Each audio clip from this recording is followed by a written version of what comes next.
Today is February 26, 2022. I'm going to take you through our workout. So today we have our first open workout. It's 22.1. Whether you are signed up for the open or not, you're going to complete this workout if you come in on Saturday.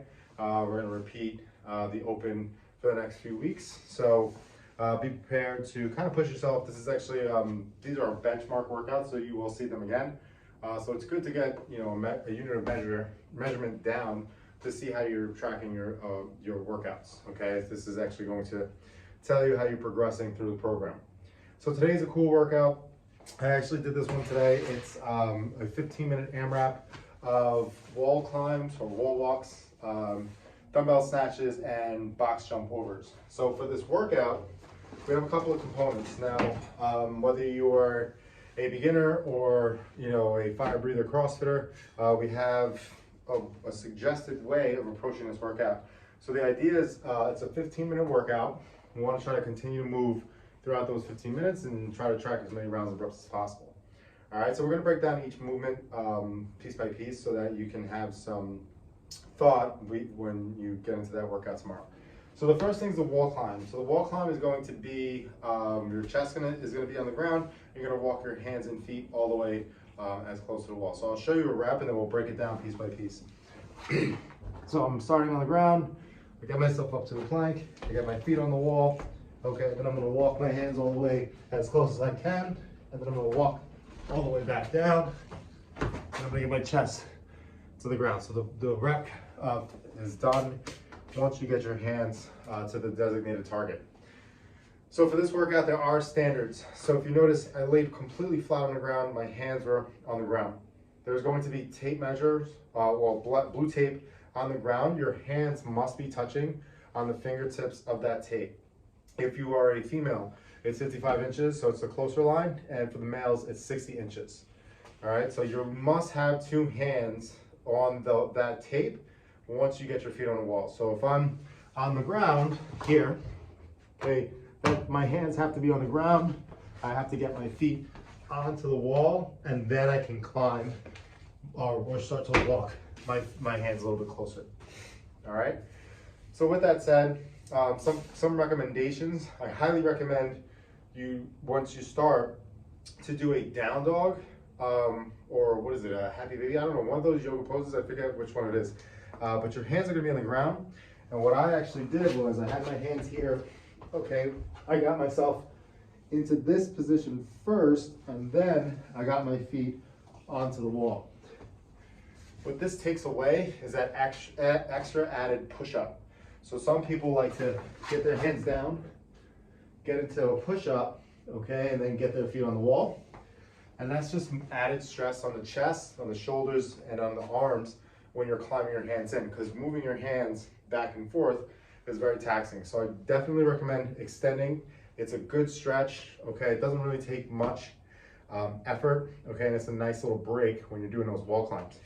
So I would recommend starting, whether you're doing this as RX or on a scale version.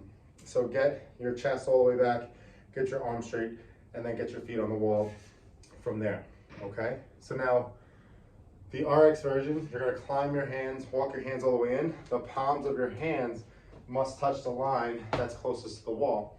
And if that line is marked off about 10, exactly 10 inches off the wall. So you have to touch your hands to that marker.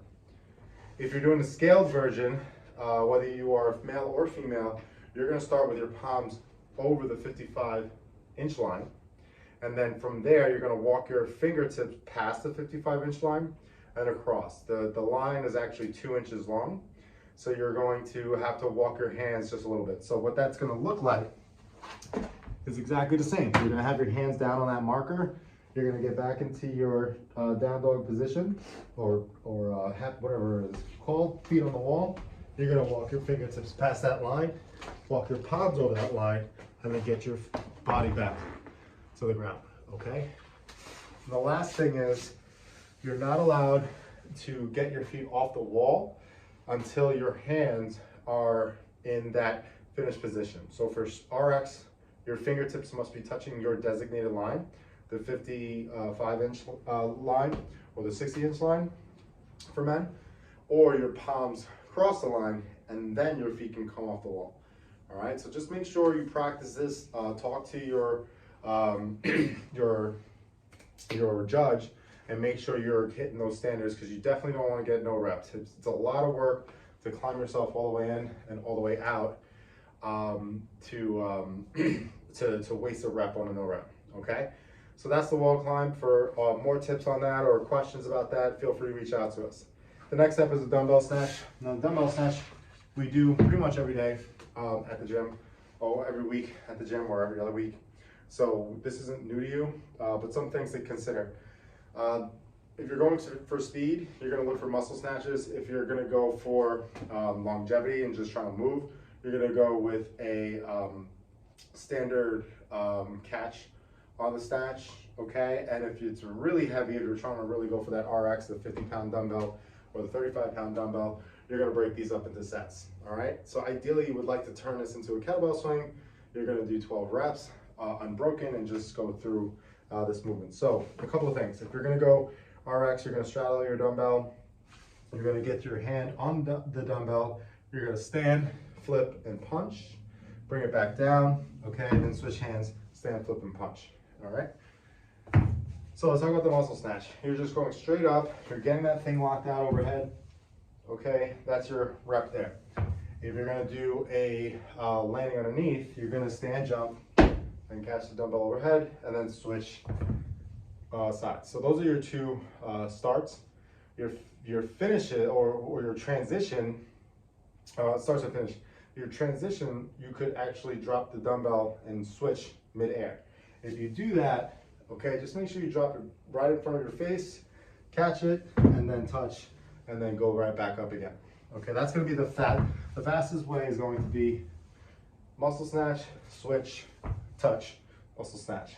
Once you hit that ground, that dumbbell must touch the ground when you switch reps.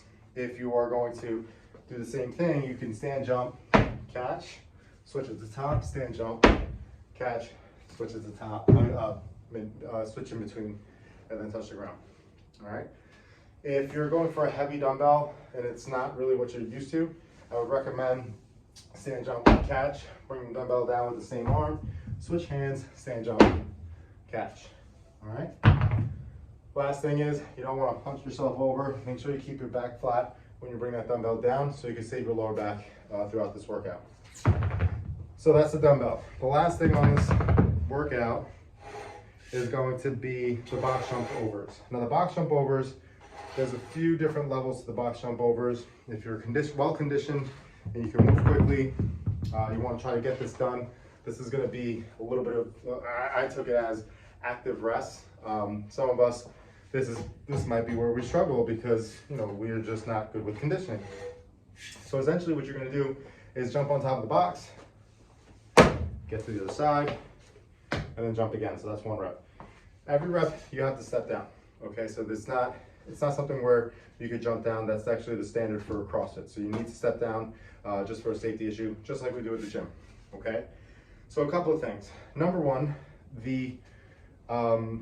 if you are really struggle with the box jump overs, your conditioning's not really there, you're going to jump on top of the box, stand, catch your breath, step down, get ready for the second rep, okay?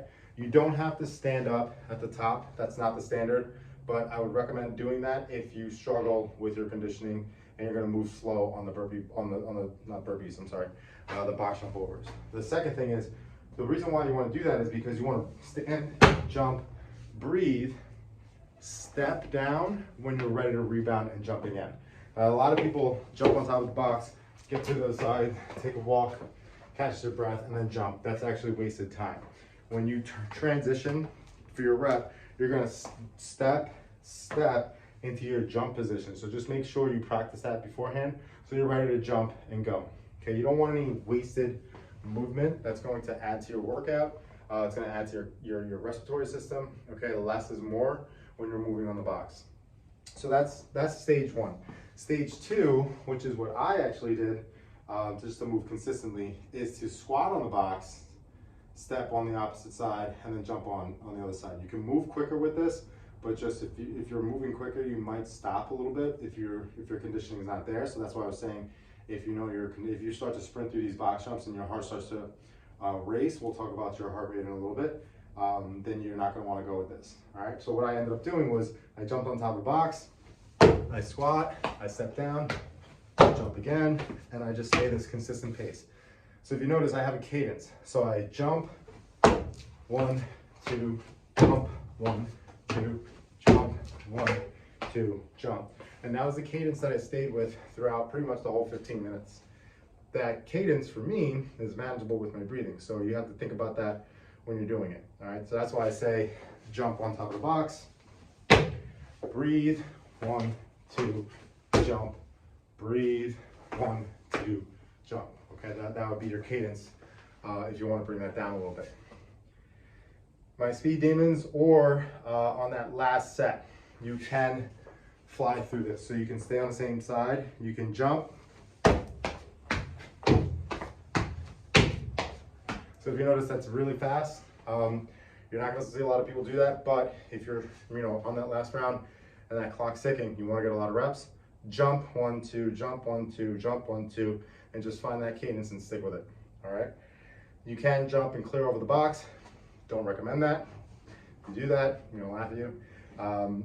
That would be standing on the other side of the box, jump over to the other side and do the same. If you do that, you need to make sure your feet clear the box. All right. All right. So those are our standards. Those are all of our movements. As far as this workout's concerned, your heart rate is at 75 to 80% max heart rate the whole way through. Okay, you want to try to sustain that and maintain that throughout the whole 15 minutes. You want to think about this as like a 5K. All right, we're not going 100 miles an hour, but we're also not going, coasting, because 15 minutes really isn't. It seems like a long time, but it's not really a long time. Okay, so you want to move consistently throughout this whole workout. My thought on the wall climbs, I like the wall climbs. They're actually not too bad for me. I just got them done and got up and breathed. A lot of people want to lay on the ground and pray to their God when they're doing their wall climbs. My advice to you is try not to lay there the whole time. Try to get them done. They're only 3 reps. Get them done. Catch your breath before you pick up the dumbbell. Catch your breath before you do the burpee box jump overs, and then get those wall climbs done. All right. So this is a fun workout. I thought it was fun. So much fun that I might do it again. I don't know. We'll see.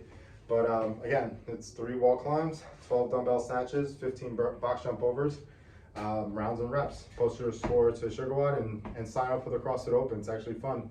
And you'll see how you progress with each year, because then you'll repeat it next year. All right.